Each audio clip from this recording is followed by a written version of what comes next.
Irmãos, eu tenho uma mensagem aqui hoje para trazer para você. Eu já estava hoje cedo meditando, por volta das 5 e pouquinho ali, eu já estava em pé, orando, lendo a Bíblia, e Deus colocou essa palavra no meu coração: fé e superstição. O tema da mensagem de hoje é exatamente esse: fé e superstição.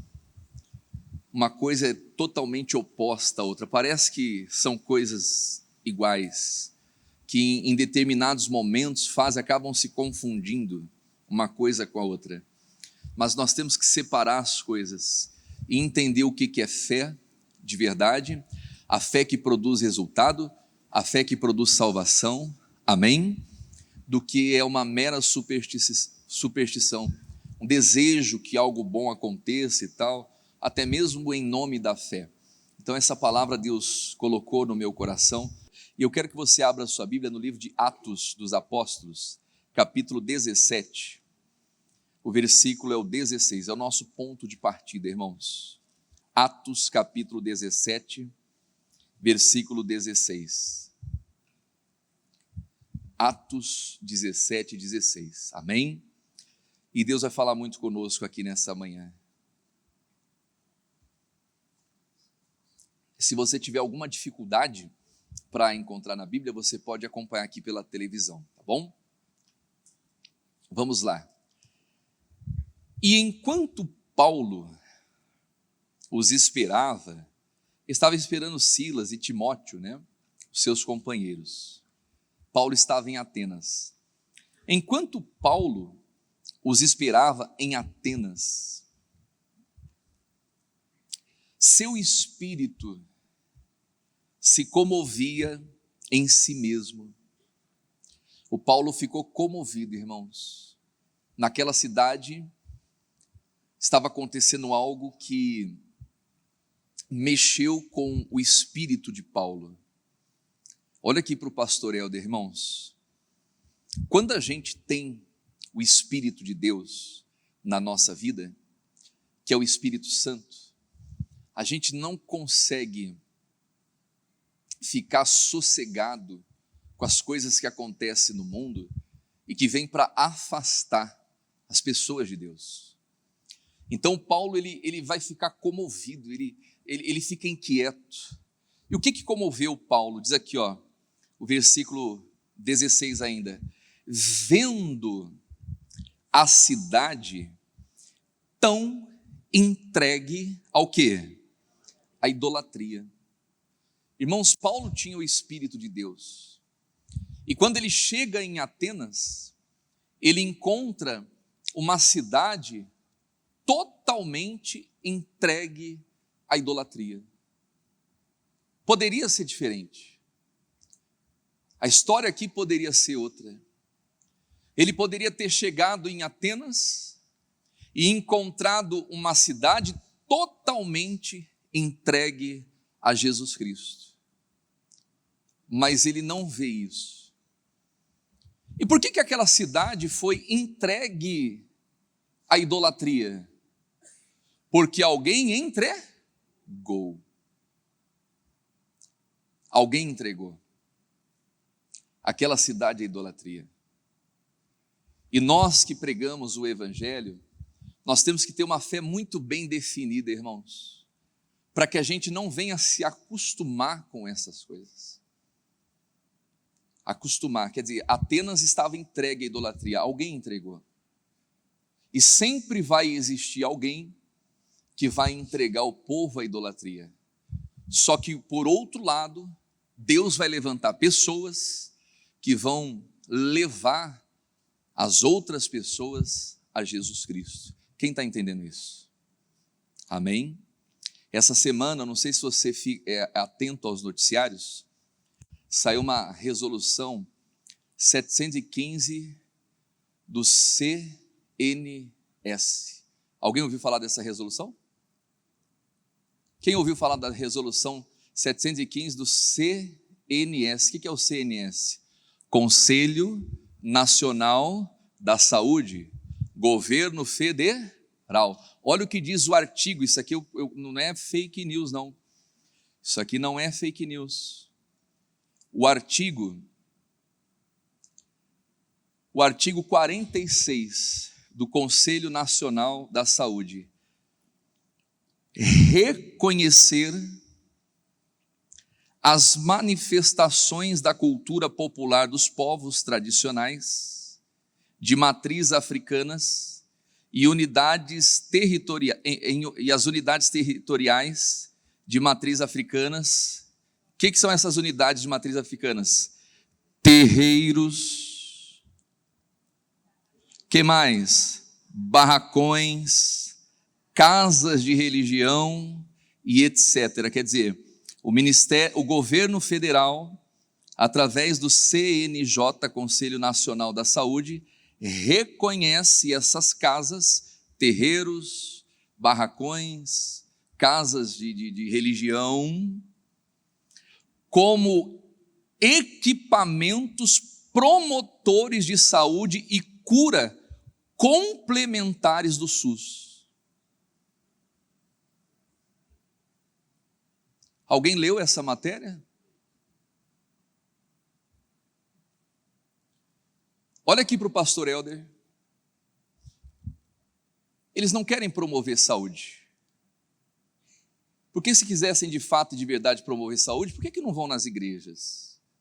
Quantas pessoas são curadas através da fé?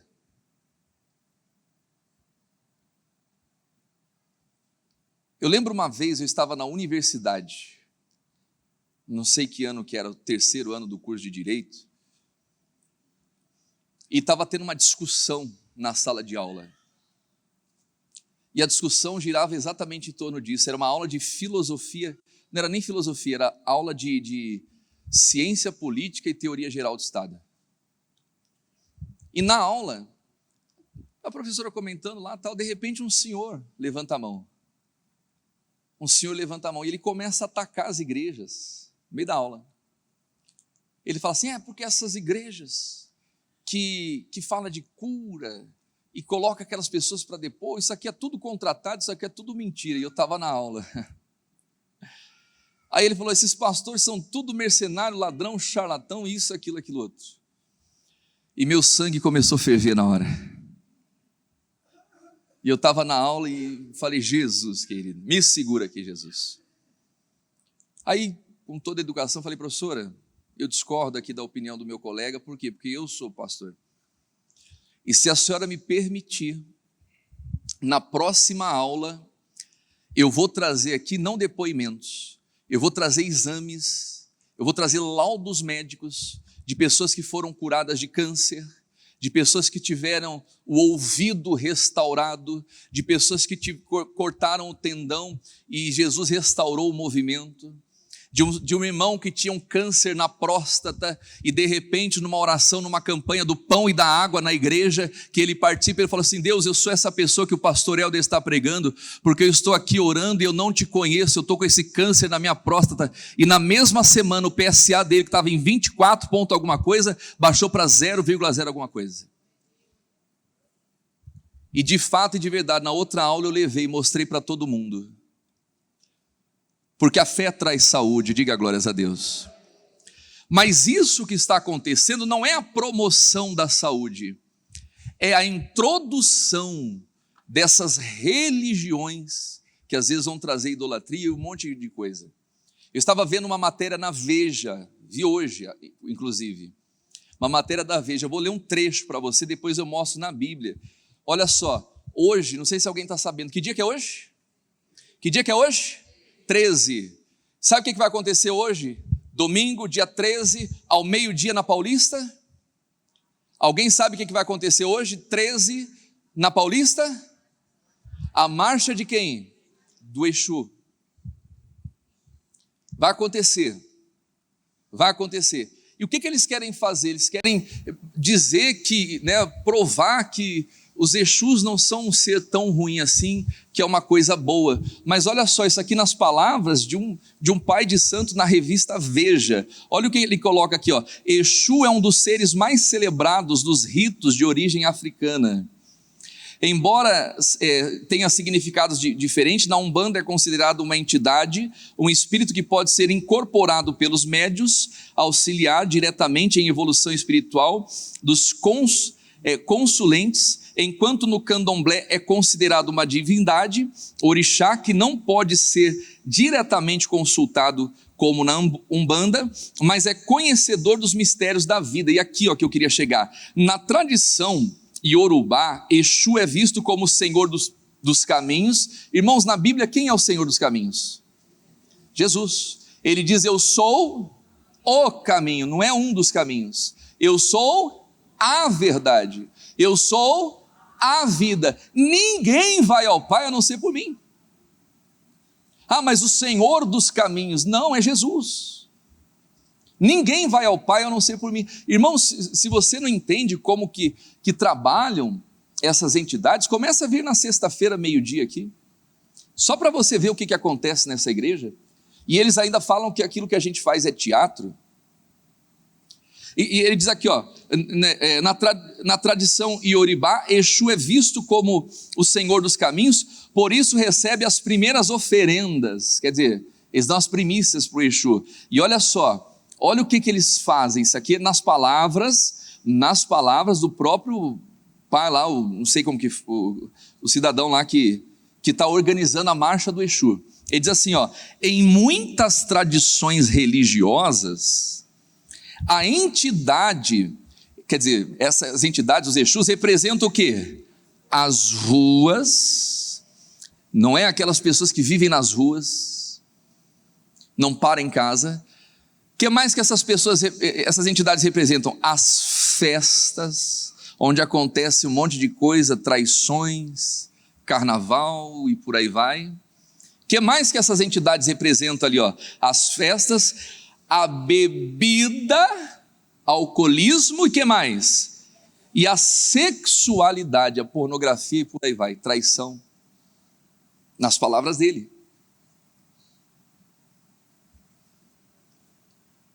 O que a Bíblia está falando aqui? Bebida, sensualidade, quer dizer, devassidão. Agora vai lá no livro de Oséias, põe para a gente ali Oséias capítulo 4, versículo 11. Aí ele mesmo fala aqui, ele mesmo fala que pode ser contribuído para associações equivocadas entre Exu e o diabo, quer dizer, fazem essa associação porque o Exu provoca isso, leva as pessoas para a rua, para as festas, para a bebida e para a pornografia. Oséias capítulo 4, versículo 11. O que é a incontinência, quer dizer, a sensualidade. A incontinência, que significa sensualidade, o que mais? E o vinho, a bebida, e o mosto fazem o quê? Tiram a inteligência. Olha aqui para o pastor Helder. Então o que esses espíritos promovem? Tiram a inteligência, fazem as pessoas ficarem embriagadas por causa do pecado, do vinho, da sensualidade, promovendo o erotismo e por aí vai, essas coisas todas. E aí,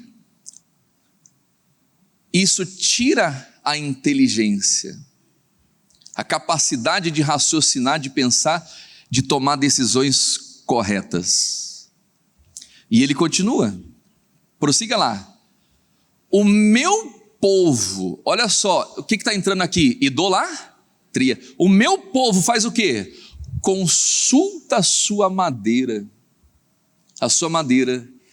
e a sua vara lhe responde, porque o espírito do quê? De luxúria os engana, e eles se corrompem.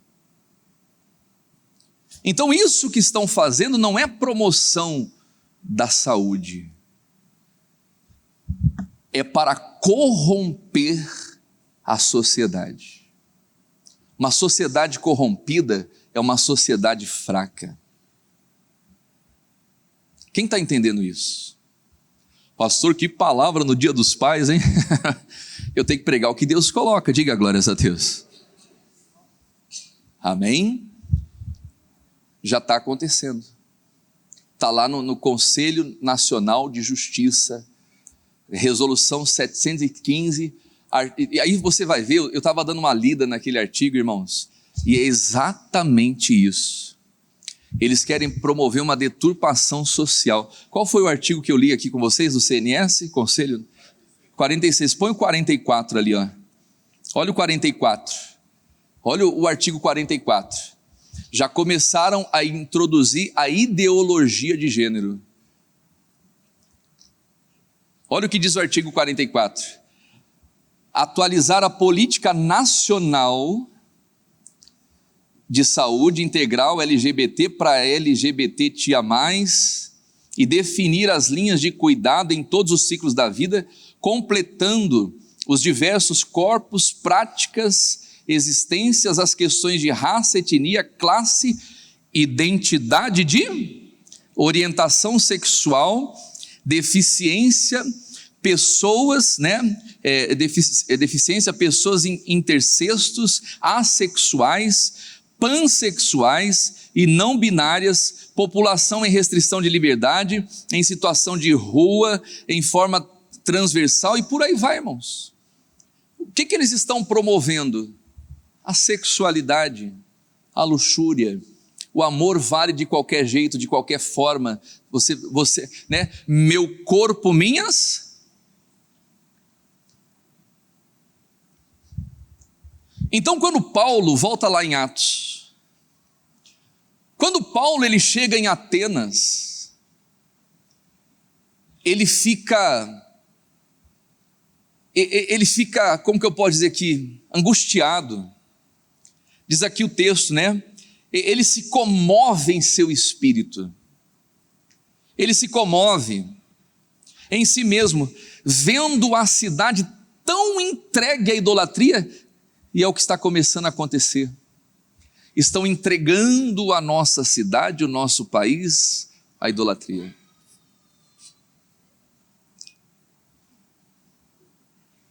E se um cristão não se comove com isso, irmãos, pastor Helder, o senhor tem medo? Não tenho medo.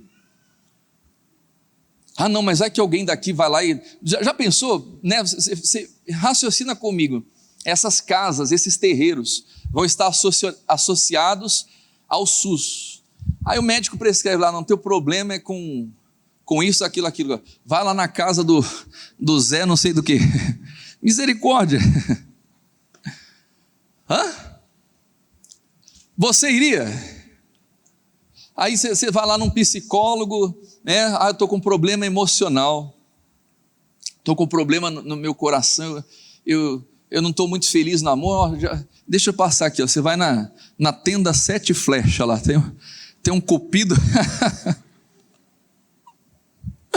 tem um cupido bom para trazer o amor de volta em 7 dias. Você vai? Você não vai. A gente não vai. Mas uma pessoa que está sofrendo, irmãos, ela recebe uma orientação dessa, que pode acontecer, tudo é possível. Ela vai. Medo eu não tenho, a gente não tem que ter medo de macumba, de feitiço, essas coisas, não tem que ter medo, irmãos. Mas a gente tem que se comover. Por quê?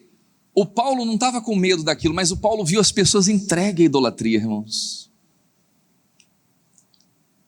Repita comigo, pessoas supersticiosas, acreditam em Deus, mas não conhecem Deus. É aí que está a questão. Era uma cidade idólatra, que acreditava em vários deuses, inclusive no Deus da Bíblia, só que não conhecia Deus de verdade. Então o apóstolo Paulo, ele se comove com isso, irmãos. Ele se comove, ele sente as dores do povo. É o que diz aqui, entregue à idolatria.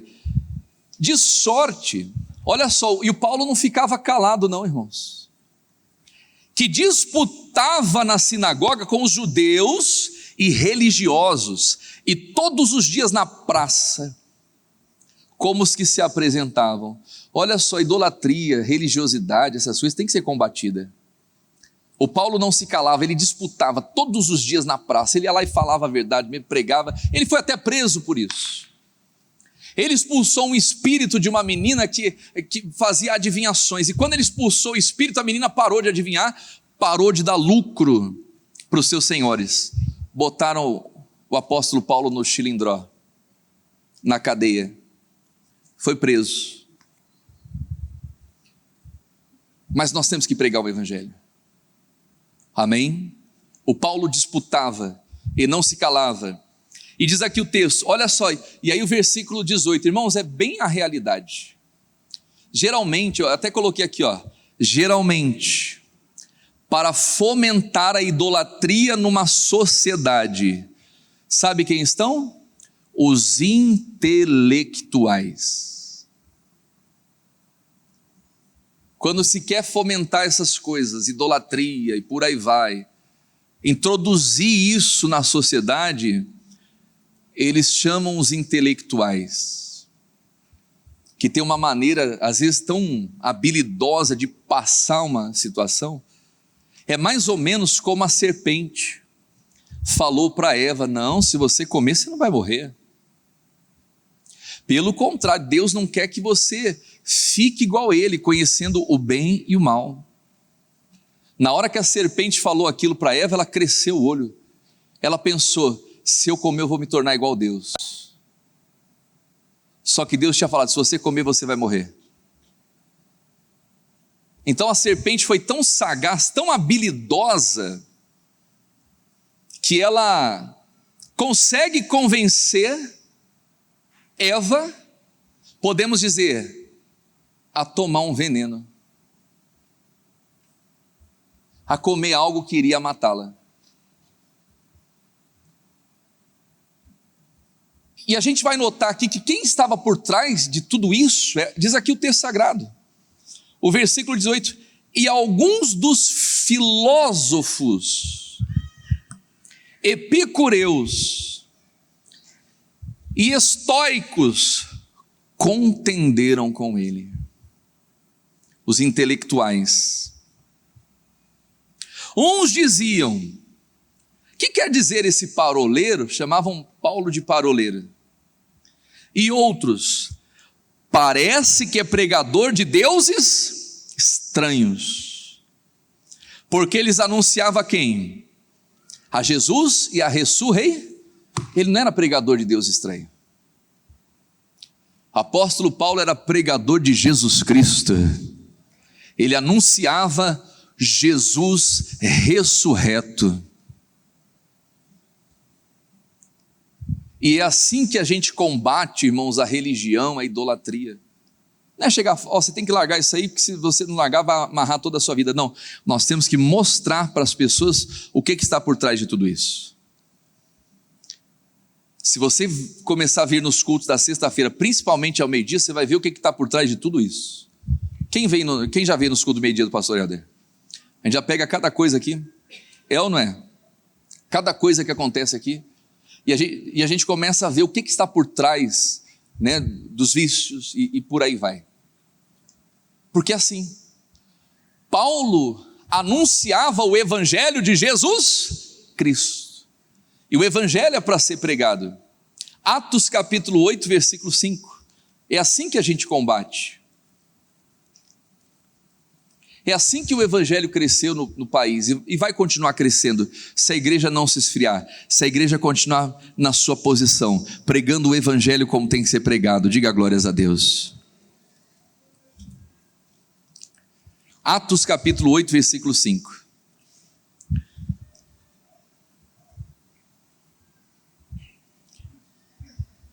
E descendo Filipe, a cidade de Samaria, pregava Cristo. Olha aqui para o pastor Helder, irmão. Todo pregador que quer ser bem sucedido na sua pregação, não tem que falar de si, do que pensa, do que acha. Tem que pregar a Cristo. O que o Paulo fazia? Pregava a Cristo. O que o Filipe estava fazendo? Pregando a Cristo. E aqui eu não falo de religião, aqui eu não falo de teologia, porque o que mais nós vamos encontrar por aí afora é religião, é teologia e por aí vai. Mas aqui eu falo do evangelho de Jesus Cristo. E quais são os sinais que demonstram, que comprovam que o evangelho está sendo pregado? O versículo seguinte: Versículo 6, e as multidões unanimamente faziam o quê? Prestavam atenção ao que Filipe dizia. Irmãos, o Filipe conseguia a atenção unânime das pessoas. Todo mundo que estava ali, unânime, prestando atenção no que o Filipe estava pregando. Por quê? Filipe era bom de conversa? Filipe era PhD em comunicação? Não. Por que as pessoas prestavam atenção no que Filipe estava pregando? Diz aqui, porque ouviam e viam os sinais que ele fazia.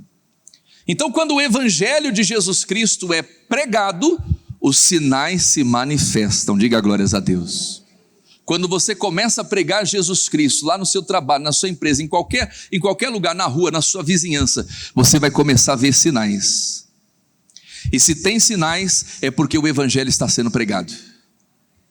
Quais são os sinais aqui, pastor Helder? Olha ali, viam os sinais que ele fazia. Porque os espíritos imundos, o quê? Saíam de muitos. Os que os tinham, e clamando em alta voz, e muitos paralíticos e coxos eram o quê? O evangelho tem cura para as pessoas. Poderiam colocar no Conselho Nacional da Saúde, tranquilamente, que seria uma ótima terapia, traria resultados incríveis. Mas não vão fazer isso. Mas não importa, porque nós vamos continuar pregando o evangelho. E vamos ver as pessoas sendo curadas, libertas, pelo poder do nome de Jesus Cristo. Amém? Porque Ele é o nosso Senhor.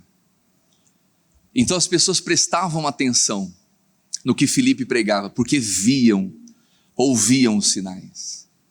Os espíritos de muitos saíam. Não é o que diz aqui, Marcos, eu não ia nem dar esse versículo, mas olha só nas palavras de Jesus Cristo.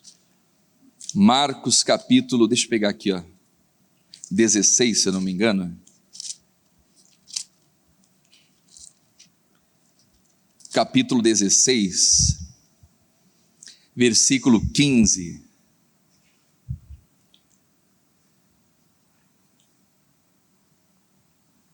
Olha o que diz Jesus: ide por todo o mundo e pregai o quê? O evangelho a toda criatura. Quem crê, for batizado, será salvo. Quem não crê, será condenado. E estes sinais seguirão aos que creem. Em meu nome, o primeiro sinal do evangelho, primeiro sinal, em meu nome expulsarão o quê?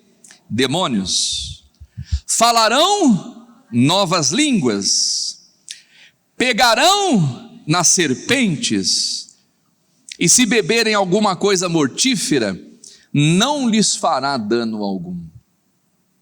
Imporão as mãos sobre os enfermos, sobre os enfermos e os curarão.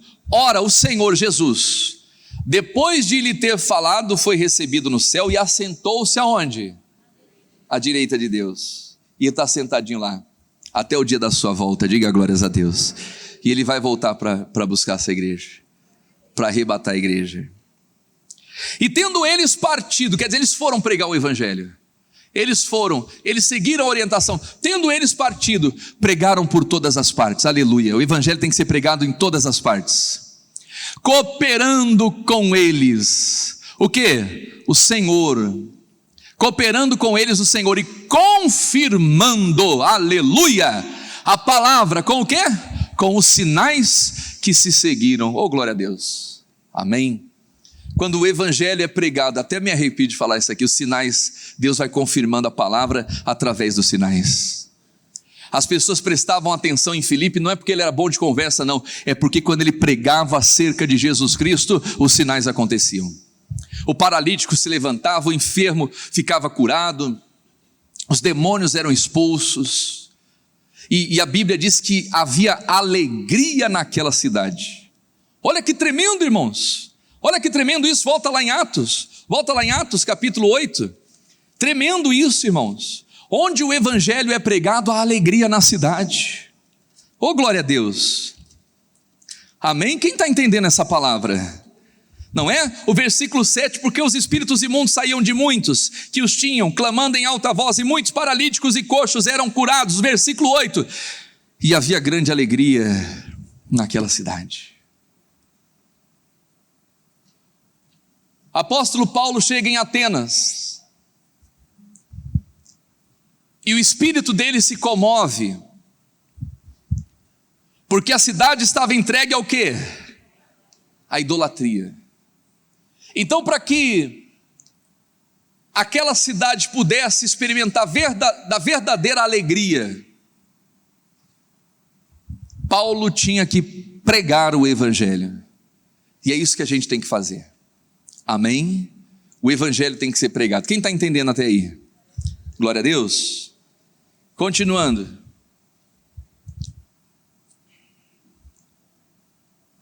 O versículo 22 de Atos, capítulo 17.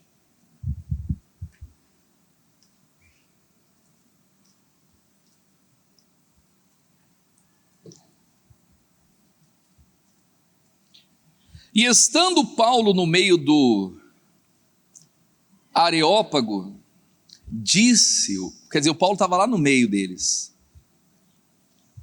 varões atenienses, em tudo, olha só, em tudo, vos vejo o quê? Um tanto supersticiosos. Olha só, em tudo que eles faziam, existia um pouco de superstição.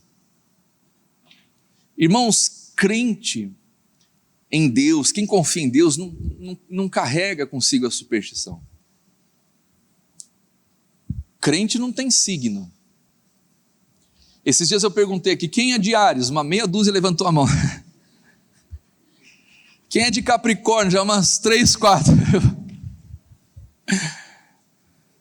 Aí teve uma que falou assim: pastor, eu sou de Leão. Eu falei, está amarrado. Não, pastor, Leão da tribo de Judá. Eu falei, então está desamarrado.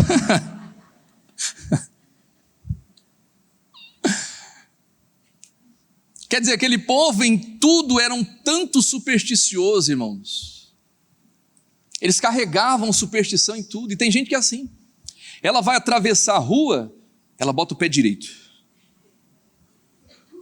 Ela levanta da cama, o primeiro pé que ela põe no chão é o direito. É ou não é? Ela está passando ali, ela vê uma escada, ela, não vou passar debaixo da escada não, deixa eu ir. Eu já vi isso, irmãos. Uma vez eu estava pintando a minha igreja em Sarandi, estava lá o pastor Helder, eu já passei cada uma, pintando a igreja lá, fachada da igreja, a escada ali, rolinho na mão, tal. De repente vem 2 jovens andando na calçada, né? Aí um passou debaixo da escada, o outro passou do lado. E eu só observando. Aí no caminho o outro bateu nas costas dele e falou assim: rapaz, você passou embaixo da escada. Ele falou: rapaz. Ele voltou de ré.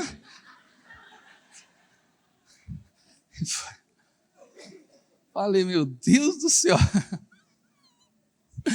Que balaio de gato é esse? Oi? Chinelo, né? Se deixar o chinelo virado, o que acontece? O pessoal fala que acontece? Oi?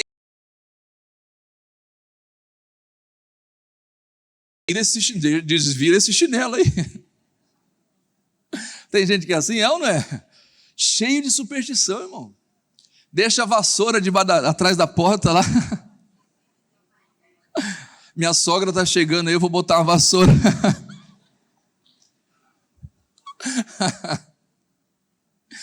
Quer dizer, tem gente que para tudo ela tem superstição de que a misericórdia.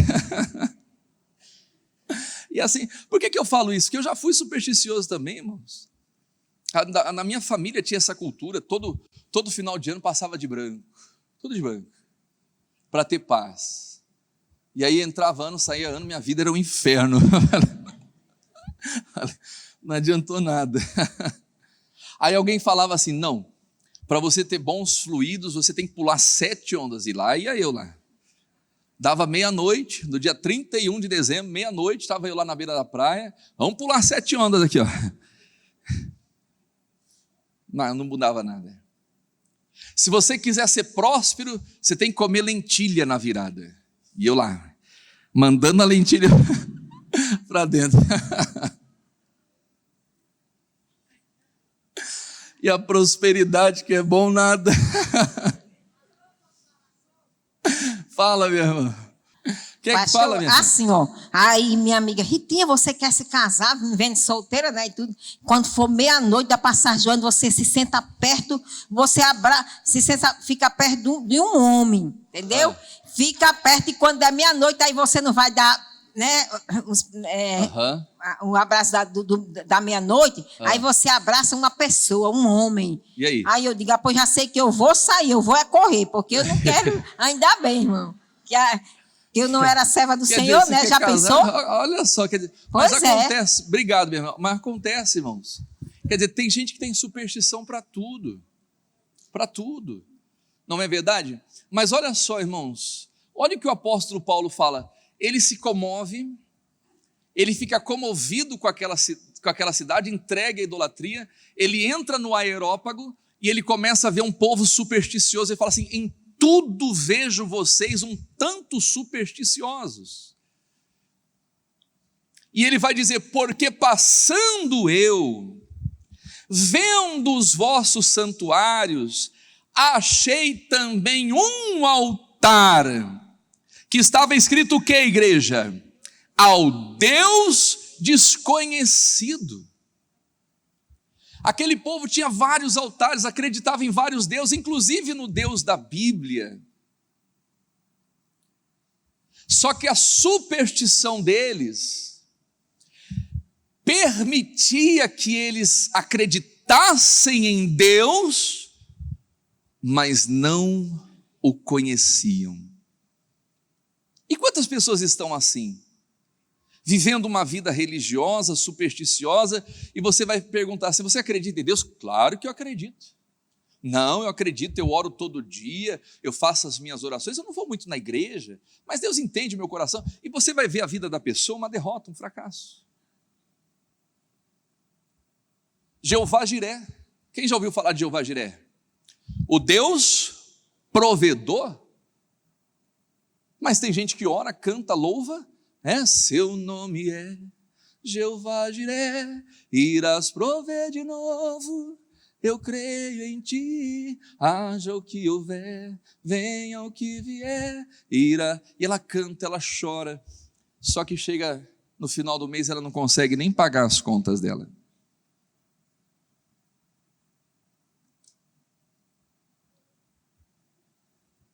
O que é isso, pastor Helder?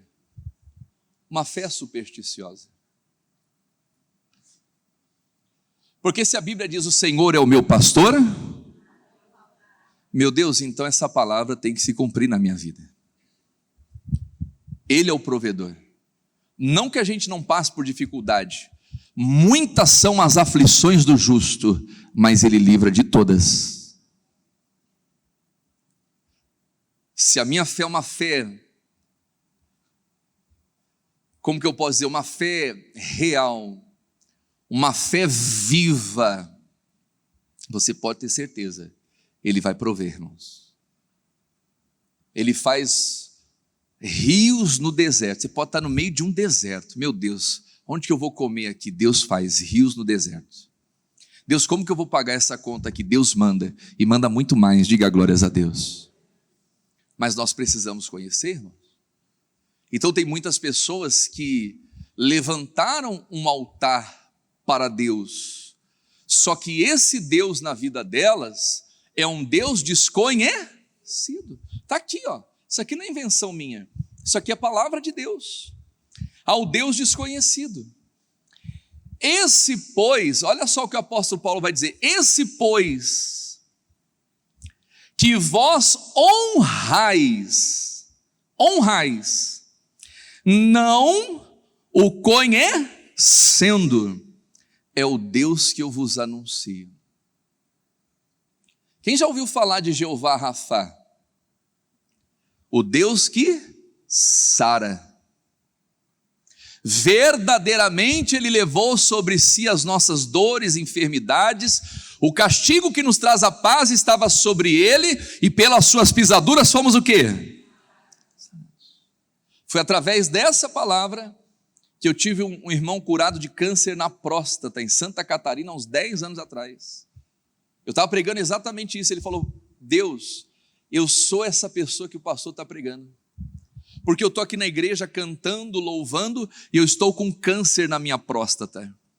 Eu estou aqui te honrando, mas eu não te conheço. Jesus curou ele na hora, ele conheceu Deus. Ele conheceu Jeová Rafá. O PSA que estava em 24, baixou para 0,0 alguma coisa. Ele levou o exame para o médico olhou o exame e falou assim: seu Enori, me diga uma coisa, quando que você operou a sua próstata? Ele falou: não operei, Jesus me curou. Eu sei que Jesus te curou, mas quem foi que operou a sua próstata? Ele falou: não operei, Jesus me curou. E fez lá uma junta médica, mandou fazer uma bateria de exames, novamente, cintilografia óssea, fez tudo. Quando foi ver, não tinha nada. Porque naquele dia ele conheceu Jeová Rafá. Amém? E é isso que o apóstolo Paulo está dizendo aqui. Esse Deus que vocês honram, que vocês adoram, não o conhecendo, é o Deus que eu vos anuncio. O Deus que fez o mundo e tudo que nele há, sendo o Senhor do céu e da terra, não habita em templo feito por mãos humanas, nem tampouco é servido por mãos de homens, como que necessitando de alguma coisa, pois ele mesmo é quem dá a todos a vida, aleluia, e dá vida, meu amado, minha amada, amém? A respiração e todas as coisas. Deus nos dá vida, o ar que respiramos e tudo. Irmão, se ele dá vida, se ele dá o ar, ele vai dar tudo para você.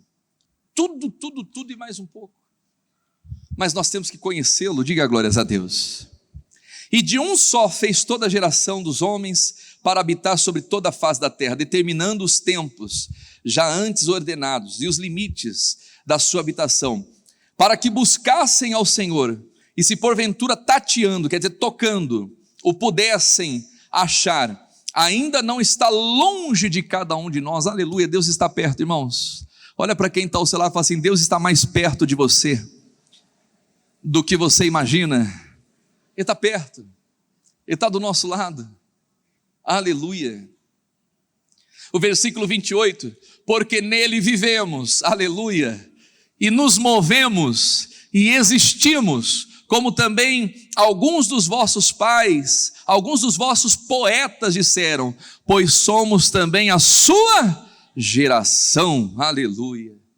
Somos geração eleita, sacerdócio real. Quem entendeu essa mensagem, irmãos? Amém?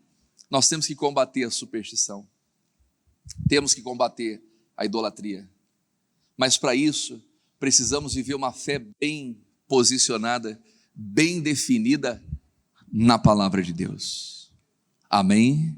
Na palavra de Deus.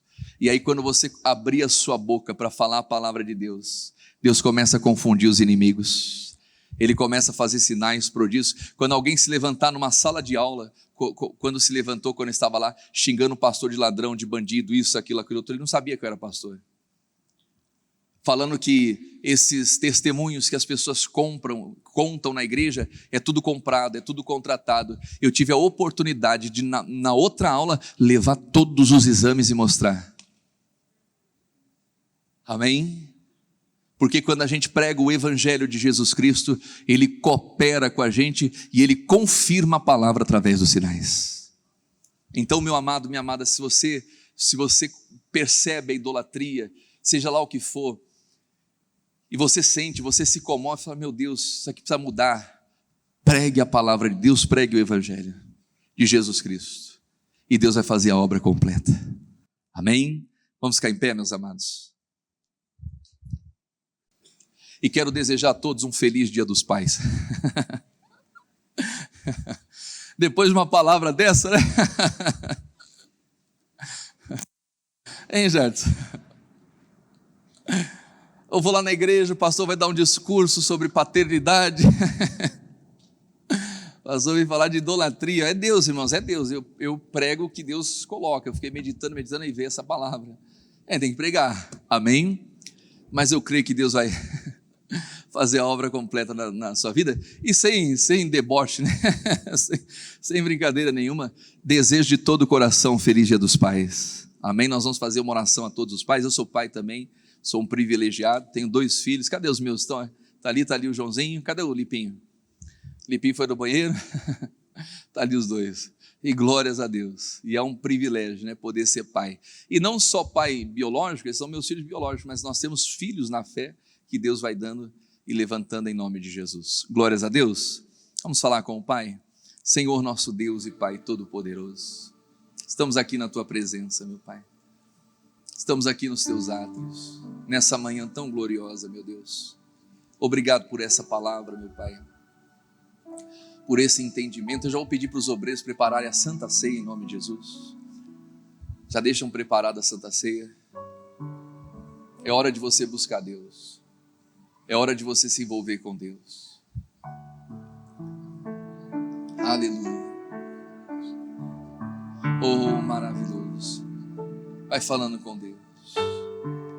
Busque o verdadeiro amor de Jesus Cristo. Oh, aleluia. Busque o verdadeiro amor de Jesus Cristo. É esse amor que nós precisamos. É esse amor que pagou um preço caríssimo. Aleluia. É por Ele que vivemos, nos movemos e existimos. É por Ele que estamos aqui. Aleluia. Oh, maravilhoso Senhor. Adoro, Senhor. Aqui estamos diante do Senhor. Fale com Deus, meu amado, minha amada. É o seu momento agora de se voltar para Deus. É o seu momento de estar na presença do Todo-Poderoso.